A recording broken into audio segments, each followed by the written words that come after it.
నమస్కారం. లక్ష్మి చెప్పే కథలకు స్వాగతం. వీణులతో వీక్షించటానికి సిద్ధం కండి. ప్రియ సఖులు, ఇప్పుడు మనం వాణిశ్రీకాలం పేరుతో ప్రసిద్ధి చెందిన ప్రముఖ రచయిత శ్రీ సిహెచ్ శివరాం ప్రసాద్ గారు రచించిన అతిథి అనే ఓ చక్కటి కథని విందామండి. ఈ కథ ఆంధ్రభూమి మాసపత్రికలో 2008 మేలో ప్రచురింపబడింది. ఇక కథ మొదలు పెట్టేస్తున్నానండి. గన్నవరం ఎయిర్పోర్ట్లో ఫ్లైట్ దిగాడు శంకరం. బంగాళాఖాతంలో అల్పపీడన ప్రభావం వల్ల వర్షం పడుతోంది.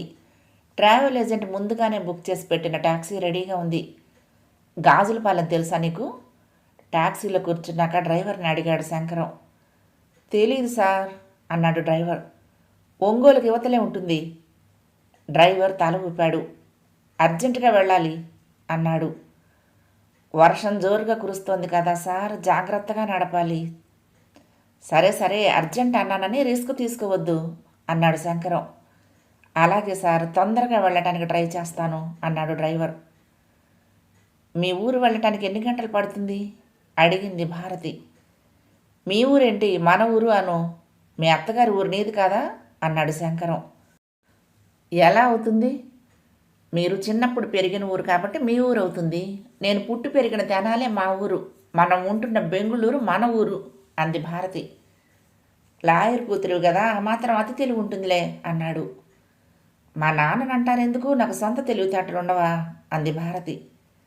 ఎందుకు ఉండవు? వాటికి మూలం అనేది ఒకటి ఉంటుందిగా. సర్లేండి, మనం ఎన్నింటికి చేరతాము అడిగింది. ఇప్పుడు 12 అవుతుంది, 3 వెళ్తాం అన్నాడు శంకరం. 3 ఏళ్ల మధువాణి భారతి ఒడిలో పడుకుని నిద్రపోతోంది. కారు బెంజ్ సర్కిల్ దగ్గర సిగ్నల్ పడి ఆగింది. సార్, విజయవాడలో భోజనం చేస్తారా అడిగాడు టాక్సీ డ్రైవర్. నాకు ఆకలిగా లేదు. భారతి, నువ్వు చేస్తావా భార్యని అడిగాడు శంకరం. నాకు తినబుద్ధి కావటం లేదు అంది భారతి. మేము భోజనం చెయ్యం, నువ్వు కావాలంటే ఎక్కడైనా కారు ఆపి చేసేయి అన్నాడు శంకరం. నేను ఇంటి దగ్గర చేసే బయలుదేరాను సార్ అన్నాడు డ్రైవర్. అయితే ప్రాబ్లం లేదు అన్నాడు శంకరం. వర్షం జోరును కురుస్తోంది. రోడ్ల మీద కార్లు, బైకులు, ఆటోలు, బస్సులు, లారీలు బారులు తీరిపోతూనే ఉన్నాయి. జనం రెయిన్ కోట్లు వేసుకుని, గొడుగులు పట్టుకుని రోడ్ల మీద నడుస్తూనే ఉన్నారు. వాననెవరూ లెక్క చేయటం లేదు. ఎవరి అవసరం వారిది. ఏమండి, మనం తిరుగు ప్రయాణంలో తెనాలి వెళ్దామా అడిగింది భారతి. పెద్ద దినం అయ్యే వరకు మనం ఎవరింటికి వెళ్ళకూడదనుకుంటాను అన్నాడు శంకర్రావు.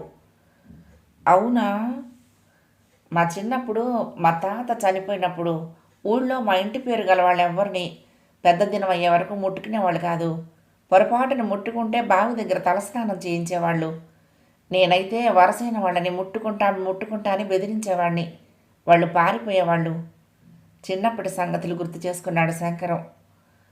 ఇప్పుడు అంతగా ఏమీ పాటించడం లేదులేండి అంది భారతి. ఊళ్ళలో నడిచిపోతూ ఉంటాయి, సిటీల్లో ఎక్కడ కుదురుతుంది అన్నాడు శంకరం. భారతి తల ఊపింది. సార్, ఈ పక్కనే దాబా ఉంది, టీ తాగుతారా అడిగాడు డ్రైవర్. భారతి, టీ తాగుతావా భార్యని అడిగాడు. వద్దండి, శుభ్రంగా ఉండవు, ఎటువంటి నీళ్లతో చేస్తారో ఏమిటో, ఎటు ఇంటికి వెళ్ళిపోతున్నాగా అంది భారతి. డ్రైవర్ దాబాలోకి వెళ్ళి టీ తాగొచ్చాడు. కారు మళ్ళీ బయలుదేరింది. టైము 3 కావచ్చింది. జిఎస్టీ రోడ్లో మరొక 20 కిలోమీటర్లు వెళ్ళి ఎడం పక్కకు తిరిగి 2 కిలోమీటర్లు వెళ్తే గాజులపాలెం వస్తుంది. ఇంకొక 15-20 నిమిషాల్లో చేరొచ్చు అనుకున్నాడు శంకరం. భారతి తల వెనక్కి వాల్చి నిద్రపోతోంది. మధువాణి మిర్రర్లో నుంచి బయటకు చూస్తోంది. ఇల్లు దగ్గరికి వస్తుందనే భావన కలగగానే శంకరంలో దిగులు మొదలైంది. ఇంటి దగ్గర దృశ్యం ఊహించుకున్నాడు. హాల్లో తండ్రి శవం చాప మీద పడుకోబెట్టి ఉంటుంది. తల వెనుక దీపం వెలిగించుంటారు. శవం మీద పూలదండలు కప్పుంటాయి. బంధువులు, మిత్రులు విచారంగా నిలబడి అక్కడక్కడ కూర్చుని ఉంటారు. తనని చూడగానే తల్లి, చెల్లెలు పెద్దగా ఏడుస్తారు. తమ్ముడు తనను కౌగలించుకుని వెక్కి వెక్కి ఏడుస్తాడు. మేనమామలు తమని ఓదారుస్తారు. తండ్రి గురించి వాళ్ళు వీళ్ళు గొప్పగా చెప్పుకుంటూ ఉంటారు. వీరరాఘవయ్య అంటే ఈ చుట్టుపక్కల ఎంత పేరు అంటూ ఉంటారు. కారు స్లో చేసి ఆపాడు డ్రైవర్. రోడ్డుకి అటు ఇటు కూడా బస్సులు, లారీలు ఆగి ఉన్నాయి. డ్రైవర్ కారు దిగి వెళ్ళి మళ్ళీ వచ్చాడు. సార్, వాగు పొంగిందంట, 2 కిలోమీటర్ల పొడుగున ట్రాఫిక్ జామ్ అయిందిట అన్నాడు. ఇప్పుడెలా అన్నాడు శంకరం ఆందోళన పడుతూ. ఇప్పట్లో ట్రాఫిక్ క్లియర్ అయ్యేటట్టు లేదుట. పైన వర్షాలు బాగా పడ్డాయట. వాగు పైన బ్రిడ్జి మీద ఉధృతంగా ప్రవహిస్తున్నాయట వరద నీళ్లు అన్నాడు డ్రైవర్. అయ్యో అంది భారతి. అర్జెంటుగా వెళ్ళాలా సార్ అడిగాడు డ్రైవర్. అవును, మా నాన్నగారు సడన్గా చనిపోయారు. నేనే పెద్ద కొడుకుని, తలకొరివి పెట్టాలి. బెంగళూరు నుంచి వస్తున్నాను. శంకరం గొంతు బొంగురిపోయింది. కళ్ళల్లో నీళ్లు తిరిగాయి. అలాగా, తీరా ఊరు దగ్గరకు వచ్చేసరికి ఇలా జరిగింది. సాయంకాలానికి తగ్గిపోతుందేమోలేండి సానుభూతి చూపిస్తూ అన్నాడు డ్రైవర్. శంకరం వాచి వైపు చూశాడు. 3 గంటలైంది. చేసేదేమీ లేక అలాగే కారులో కూర్చున్నారు. శంకరానికి ఆకలి వేస్తోంది. భారతి, నీకు ఆకలి వేయటం లేదు అడిగాడు. లేదులేండి అంది. ఎందుకు వేయదు? ఉదయం టిఫిన్ కూడా సరిగ్గా చేయలేదు నువ్వు సానుభూతిగా అన్నాడు. భారతి బిస్కెట్ ప్యాకెట్లో మిగిలిన 4 బిస్కెట్లు పాపకు తినిపించింది. ఫ్లాస్కులో పాలు లేవు. బిస్కెట్లు తిన్న తర్వాత మమ్మీ ఆమ్ము అంది మధువాణి. భారతి శంకరం వైపు చూసింది. రోజు ఈ పాటికి అన్నం తింటుంది పాప. బిస్కెట్లు ఆకలి తీర్చలేదని ఆమెకు అర్థమైంది. ఈ పక్కన ఎక్కడైనా హోటల్ ఉందా డ్రైవర్ని అడిగాడు శంకరం. చూసొస్తాను సార్ అని కారు దిగి గొడుగు వేసుకుని వెళ్ళాడు డ్రైవర్. కాసేపటి తర్వాత తిరిగి వచ్చాడు. సార్, ఎక్కడ హోటల్ లేదు సార్.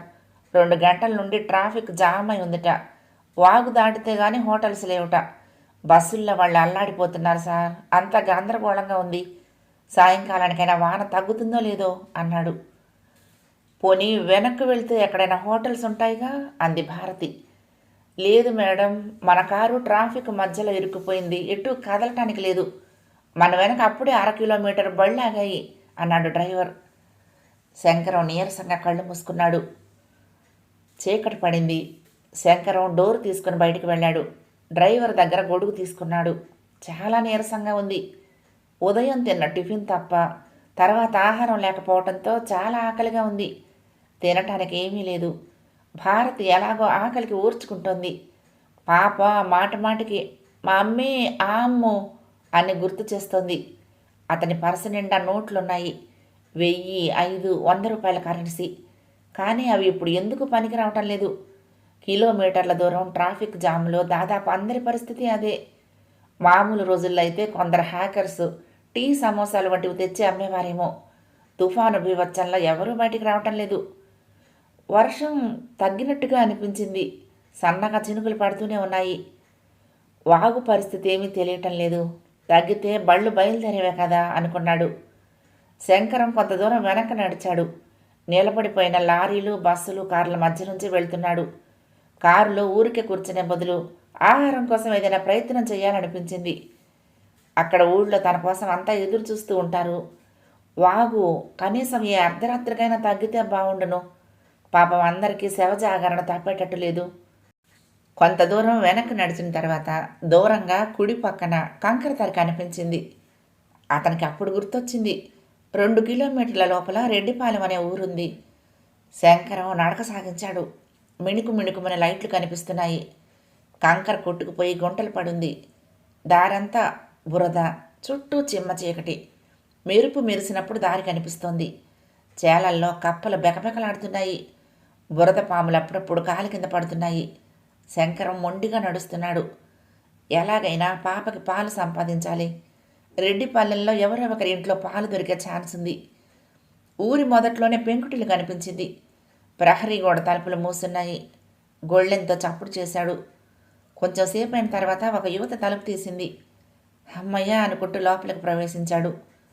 ఎవరండి మీరు అడిగిందామె. అతను వరండాలకు వెళ్ళి గొడుగు మూసి గోడవారగా నిలబెట్టాడు. మాది పక్క ఊరేనండి, గాజులపాలెం. బెంగళూరులో ఉద్యోగం చేస్తున్నాను అన్నాడు. మీకేం కావాలి సూటిగా అడిగింది. అదే చెప్పబోతున్నాను. రోడ్డుకి అడ్డంగా వాగు పొంగింది. మధ్యాహ్నం నుంచి ట్రాఫిక్ జామ్ అయింది. నా భార్య, పాప కారులోనే ఉన్నారు. అక్కడ తినటానికి ఏమీ దొరకటం లేదు. పాప పాల కోసం ఏడుస్తుందండి. శంకరం గొంతు బొంగురిపోయింది. రమా ఎవరే వచ్చింది అంటూ నడు వయసులో ఉన్న ఆమె వరండాలోకి వచ్చింది. ఎవరోనమ్మా, పాలు కావాలంట అంది రమ. రోడ్డు మీద ట్రాఫిక్ జామ్లో ఇరుక్కున్నామమ్మా, కారులో పాప పాల కోసం ఏడుస్తోంది అన్నాడు శంకరం. తల్లి పాలు లేవా పాపం అందామె. పాపకి 3 ఏళ్ళమ్మా, పాలు మానేసింది. కానీ మధ్యాహ్నం అన్నం పెట్టలేదు, పాలైనా తాగిద్దామని. అయ్యో పాపం, బిడ్డ ఆకలితో ఎంత అల్లాడుతున్నదో. లోపలికొచ్చి కూర్చో బాబు అందామె. శంకరం లోపలికి వెళ్ళాడు. Folding chair వేసిందామె. శంకరం కూర్చున్నాడు. హాల్ అంతా పరికించి చూశాడు. ఏ ఊరు బాబు మీది అడిగిందామె. వాగు దాటితే మా ఊరేనమ్మా, గాజులపాలెం. ఎవరబ్బాయివి? వీరరాఘవయ్య గారి అబ్బాయిని. రమ తల్లి వైపు చూసింది, ఆమె కూతురి వంక చూసింది. ఇద్దరూ మౌనంగా ఉండిపోయారు. మీ పేరేంటమ్మా అడిగాడు శంకరం నిశ్శబ్దాన్ని ఛేదిస్తూ. శాంతమ్మ అంది. శాంతమ్మ అక్కడి నుండి కదిలి వంటగదిలోకి వెళ్ళింది. రమ తల్లిని అనుసరించింది. లోపల నుండి మాటలు వినిపిస్తున్నాయి. కాసేపటికి ఒక సీసా నిండా పాలతో బయటకు వచ్చింది శాంతమ్మ. అయితే మధ్యాహ్నం నుంచి మీకు తిండి లేదన్నమాట అంది శాంతమ్మ. విజయవాడలో బయలుదేరినప్పుడు అక్కడే భోజనం చేయాల్సింది. ఇంటికి చేరుకుంటాంలే అని వచ్చేసాము. తీరా ఊరికి దగ్గరకు వచ్చాక ఇలా జరిగింది. వాగు ఎప్పుడు తగ్గుతుందో, ఊరికి ఎప్పుడు చేరుకుంటామో మా నాన్న అని నాలుక కరుచుకున్నాడు. తన తండ్రి అక్కడ శవమై ఉన్నాడంటే వీళ్ళ ఇంట్లోకి రానిచ్చినందుకు ఫీల్ అవుతారేమో. మహిళ అని వాళ్ళకి పట్టింపులుంటాయనే ఆలోచన వచ్చి ఆ విషయం చెప్పలేదు. ఏమిటి బాబు అంది శాంతమ్మ. మా నాన్న మీకు తెలుసా? తెలుసు బాబు, మా ఊళ్ళో అందరికీ తెలుసు అంది. శంకరం జేబులో నుండి పర్సు తీసి 100 రూపాయల నోటు ఆమెకు అందిస్తూ, చాలా థ్యాంక్స్ అమ్మా అన్నాడు. శాంతమ్మ ఒక అడుగు వెనక్కి వేసింది. పాలు అమ్ముకునే అలవాటు మాకు లేదు బాబు అంది. అందుకు కాదమ్మా, సమయానికి ఇచ్చారని అన్నాడు. అయినా వద్దు అంది. వస్తానమ్మా అని బయలుదేరాడు శంకరం. ఒక్క క్షణం బాబు అని ఆమె వంటగదిలోకి వెళ్ళి బరువుగా ఉన్న క్యారీ బ్యాగ్ అతనికి తెచ్చిచ్చింది. ఏమిటమ్మా ఇది? ఈరోజు మా ఆయన తద్దెను, గారెలు పరమాన్నం బాబు అంది. ఇవెందుకమ్మా ఇప్పుడు అడిగాడు. మధ్యాహ్నం నుంచి ఏమీ తినలేదన్నారుగా. పాపం నీ భార్య ఆకలితో బాధపడుతున్నదేమో, కారులో కూర్చొని తినండి, మంచినీళ్ళ సీసా కూడా పెట్టాను అంది శాంతమ్మ. ఆమె ఆప్యాయతకు మంచి మనసుకు శంకరం కరిగిపోయాడు. అతని కంటి వెంట నీళ్లు కారుతున్నాయి. ఆమె చూడకుండా కర్చీఫ్తో తుడుచుకుని వెళ్ళొస్తానని చెప్పి బయలుదేరాడు. శంకరం ప్రహరీ గోడ దాటగానే రమ తలుపు మూసి ఇంట్లోకి వెళ్ళింది. ఏంటమ్మా ఇది? నాన్న చావుకు కారణమైన వీరరాఘవయ్య కొడుకు ఇంత మర్యాద చేయాలా? తీవ్రంగా అంది రమ. తండ్రి చేసిన దానికి కొడుకేం చేస్తాడే? ఆకలిని ఇంటికి వచ్చిన వాడిని ఒట్టి చేతులతో పంపితే పాపం చుట్టుకుంటుంది అంది శాంతమ్మ. పాపం పుణ్యం చీత్కారం చేస్తూ అంది రమ. పగవాడికి కూడా కూడు పెట్టి ఆదరించాలనే తల్లి ఆదర్శం జీర్ణించుకోలేకపోతోంది. తరాల అంతరమో, మారుతున్న మానవ సంబంధాలు మరి. అతిథి ఎవరైనా దేవుడు అనుకోవాలి అంటోంది శాంతమ్మ కూతురుతో. కథ సమాప్తం. ప్రియ సఖులు, ఈ కథ మీకు నచ్చితే తప్పకుండా లైక్ చేయండి, షేర్ చేయండి, కామెంట్ చేయండి, సబ్స్క్రైబ్ చేసుకుని నన్ను ఎంకరేజ్ చేయండి. ఉంటానండి. ప్రేమతో లక్ష్మి, కృష్ణాతీరం దుర్గమ్మ సన్నిధానం. నమస్తే.